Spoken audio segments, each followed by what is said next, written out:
Honorable Minister, allow me to take this moment to introduce to you the National Editors Forum and all the members. The professional body composed of the editors and media managers from across South Sudan and media landscape.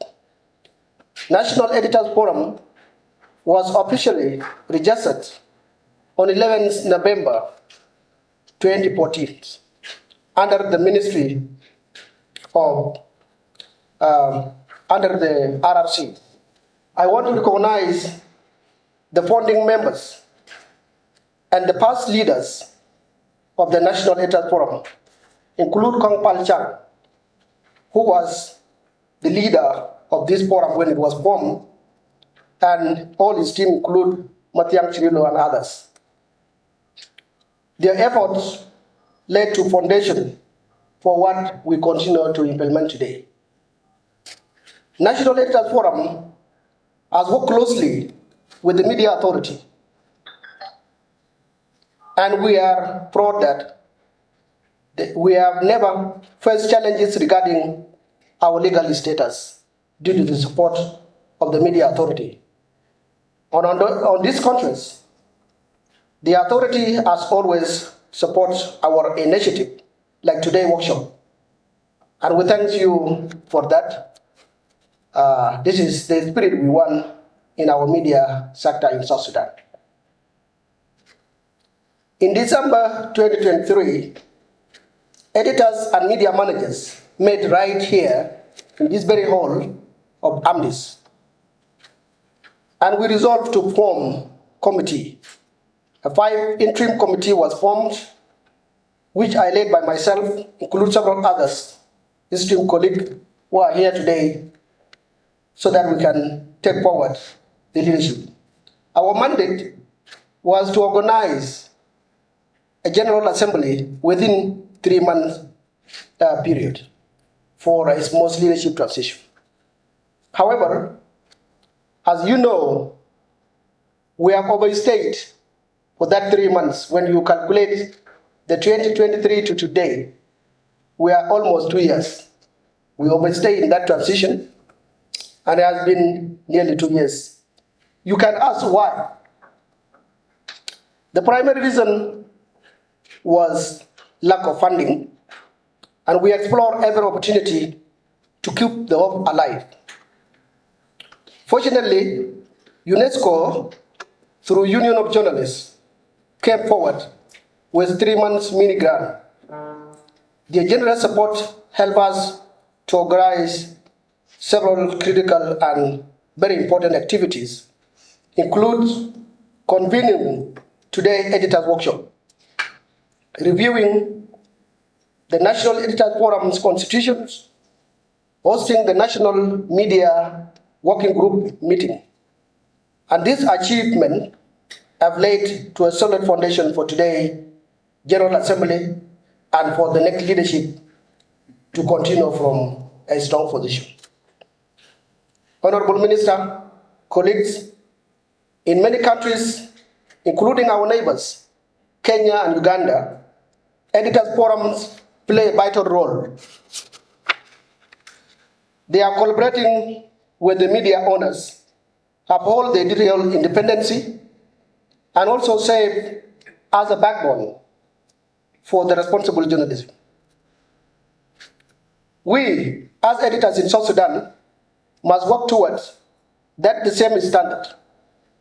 And as we strengthen our gatekeeping role, let us ensure that our news is accurate, impartial, and does not cause our readers to take medicines out of frustration, if I may borrow what Honorable Maiga usually said. And let me extend my sincere gratitude to Honorable Minister Michael McQuay for joining us today, despite your busy schedule. Your presence is a powerful gesture and respect toward South Sudan media and the sector for the editors. We appreciate your ongoing openness, and the professional way of how you deal with the reporters when we send you the reporters during the press conference and we review how you engage with them.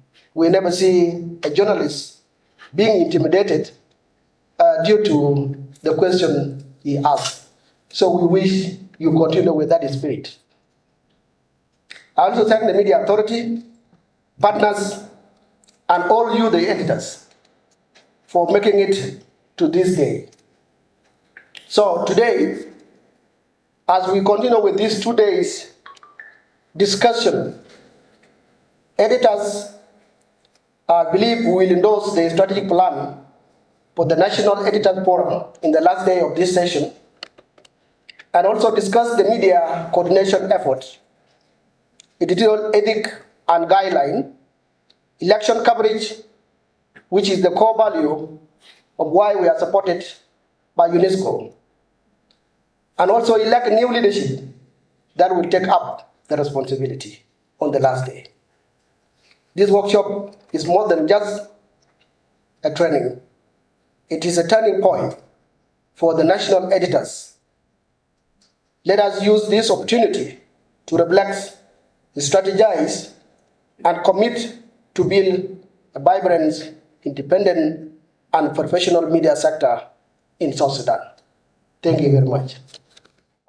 This is very important for editors to really come together, create a network that can help us to iron out some of the issues that come. We've seen some headlines in our either online or in our newspapers that sometimes raise some questions. And it will really be good if we have a platform where we could share some of these things before they come out. Every one of us can make a mistake, but we can always depend on colleagues to help us to correct ourselves. We are in a situation where we are not in competition as media houses or media institutions. There is no platform for us to say we are the best media or we are the best institution. It is about working together. It is about correcting ourselves. It is about developing the media sector to get to the level that the South Sudanese people will appreciate. And as editors, editors are the agenda setters. You decide what goes out in the media house. And I think as a people, our agenda is one, and that is peace for the country and peace for us. And if this body is used properly, then there should be no misinformation, disinformation. There should be no errors in our publication. There are a lot of things that the editor can deal with within the National Editors Forum. And our vision was that the National Editors Forum would be sitting, if not every week, but at least every bi-weekly or every month, because we have a lot of issues in the media sector of South Sudan, which editors can be handling. For us, AMDIS, we have our own work, which is to advocate for freedom of expression. But the editors have to be handling editorial issues. And also they have to make sure that we have editorial independence in South Sudan. If we really want to improve the media content, this is the right body to support, because it is through them that they can handle a lot of issues within the media house. I know they are overwhelmed with the way our economy is right now. Editors are not motivated. And when editors are not motivated, they will not be able to do their work well. So that is why they really need our support. As a journalist, you must master the language. Being Arabic or English, master it. Because if you don't master the language, then you tend to fall into crisis like what Abuyo told you. Tend to fall into crisis. So the most important is master your language and use the correct terminologies at the right time.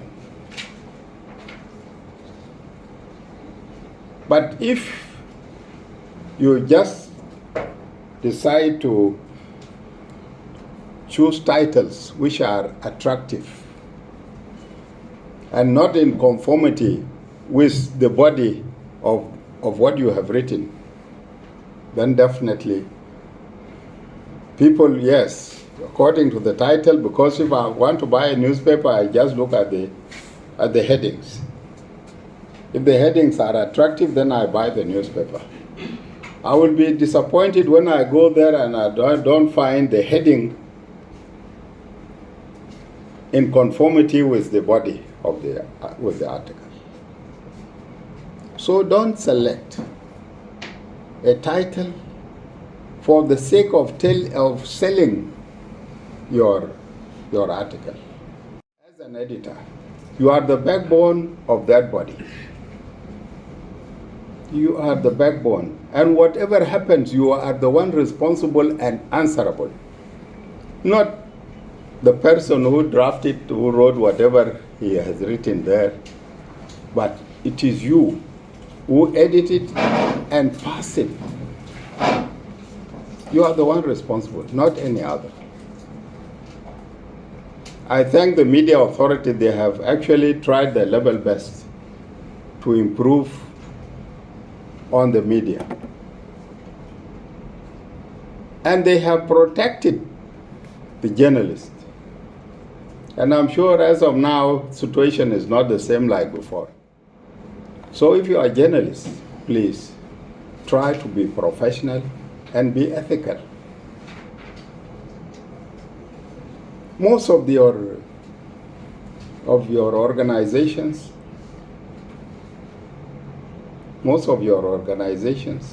are foreign funded.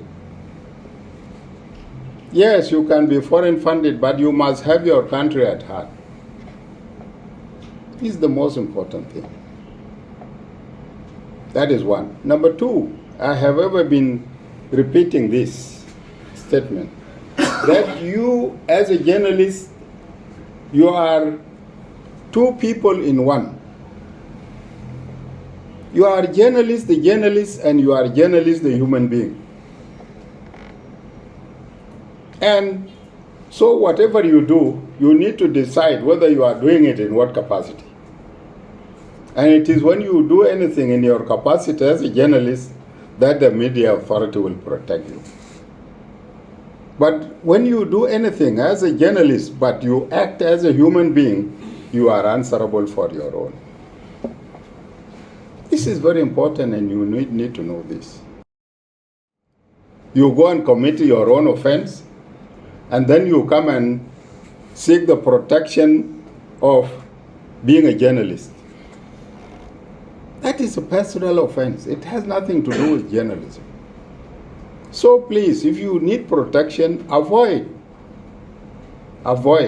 falling in conflict with the law at a time when you are acting as an individual, as a human being. Avoid falling into conflict with the law. The chairperson, President, only one person, Chol Jan, he received 21 votes, and there was one invalid vote. I don't know who. So the winner is Chol Jan.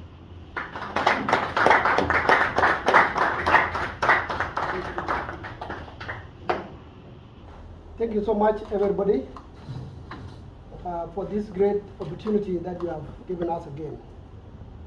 I would like to acknowledge the members of the Electoral Committee that we have tasked within that short notice to do this democratic process. And we have now fulfilled the demands of our Minister of Information, who came here yesterday and saying that we, the editors, have to learn how we can exercise our right. This is a great time for us to work together as editors. The task is not about us, whom you have given the opportunity to lead this noble professional body. The task is you, Because if you put us here now, and you let us you go, without making sure that all that we are doing are right or wrong, then the NEP will go back to where it came from, which we don't wish to see. I will encourage you that what you will need to do from now is to prepare for making this institution become independent and helping the media house to improve in the content. That's the priority. Lobby, work with the institutions, advocacy institutions who work for press freedom, including the Union of Journalists, the Association for Media Development in South Sudan, and other international partners to make sure that our voice is heard by the government. Paying your subscription fees for this membership organization should be a priority. We are leaders. And if we are leaders, we cannot make the institution strong when we are not supporting it. We thank you for bringing us back to this office. We were the interim committee. Our aim is to make sure that at least we can see new people coming in. And indeed we have seen the willingness, even the tight competition we have seen in the position of Secretary General. It demonstrates that we have a diverse ideas. And that's really the meaningful for a professional body like NEP. I really need to thank you all for these 2 days events that we have been intensively making sure that we look into our role and revive our organization. We will ensure that we keep the task that you have given us, but don't go without making sure that the task that you have given us will be implemented or not. Thank you very much.